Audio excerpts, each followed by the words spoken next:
Hi, what's poppin'? It's your boy Big Rich, Queens, New York City, where we get busy.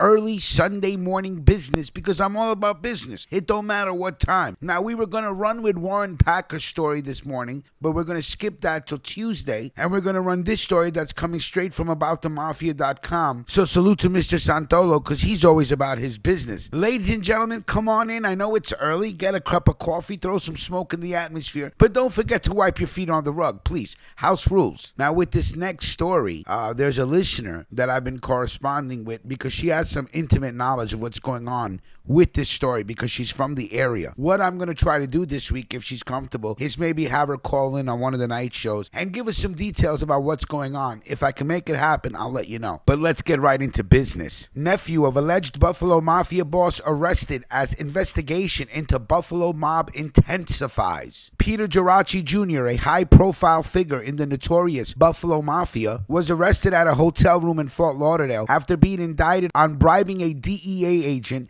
human trafficking, and drug dealing by a federal grand jury in Buffalo, New York. Gerace Jr.'s brother, Anthony Gerace, is also currently awaiting sentencing on drugs and weapons charges. The two brothers are nephews of Joseph Tadaro Jr., an alleged capo in the Buffalo mob. Peter owns a gentleman club, Pharaoh's, in the Buffalo area. The unsealed indictment details how Pharaoh's was a hub for human and drug trafficking in a decade-long operation. The club was raided by the feds back in 2019. I believe we did a story on that raid as well. Joseph Bongiovanni was a DEA agent who allegedly accepted $250,000 in bribes to protect the establishment. He pled not guilty to these charges. According to Assistant U.S. Attorney Brendan Cullinane, the indictment charges Gerace Jr. with 5 separate crimes. These include bribery of a federal official, manufacturing and distributing of narcotics, human trafficking of at least 40 people, and conspiracy. If convicted, Gerace Jr. could face a maximum of 15 years for bribing a DEA agent, 20 years for drug trafficking,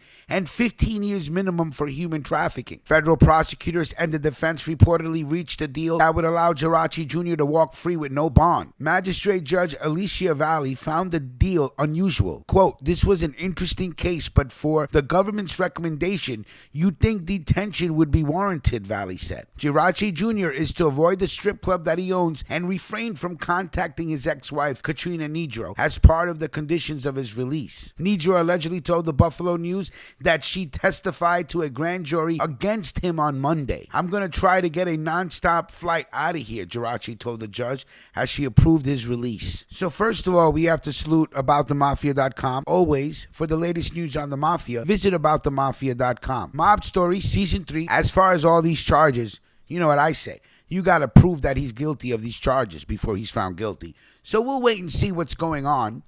Interesting deal that he got. Well, let's see what's going on. There's still a lot to find out about the story. Like, comment, share. Let me know what you're smoking on. I just lit up some Stroop waffle. Everybody have a great Sunday morning, and we will talk soon. Salute.